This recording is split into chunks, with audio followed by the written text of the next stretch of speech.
It's the Forces Station, BFBS. I'm Chris Kay, and I've been joined by author Chris Clark. He has self-published the book Rommel versus the Imperturbable 18. This focuses on the exploits of 55 and 223 Squadron in North Africa, Malta, Sicily and Italy during World War II. And it's the story of the forgotten airmen whose defeat of the Germans in Africa enabled D-Day to go ahead effectively. Chris, welcome to the Forces Breakfast once again. Nice to see you. Good morning, Chris. Briefly put this kind of time period in context and what was happening during World War II then. In 1940, the Axis powers consisted of Italy and Germany in tandem in North Africa, and the 8th Army were in opposition to Rommel's Panzer Division. And what does this book focus on then?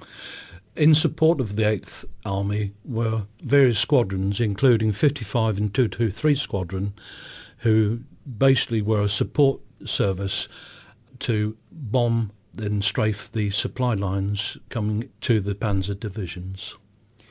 So talk me through then the role of both of these squadrons and what they did and how the events unfolded.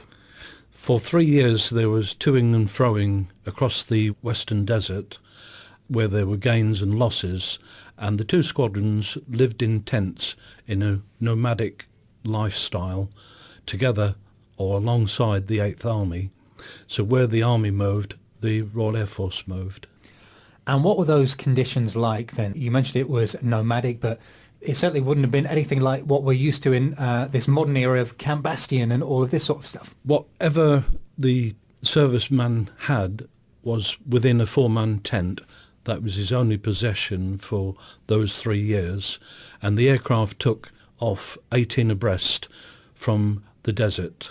And also the mechanical problems with sand continually getting in the engines, the bomb bays, etc., as well as the personnel's food possessions.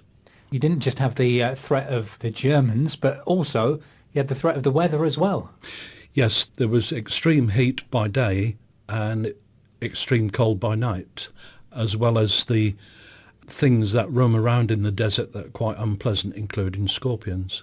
Yeah, that would have totally freaked me out, if I'm honest. I'm here with author Chris Clark, and more in just a moment. And I want to find out about the actions of both of these squadrons. It's BFBS.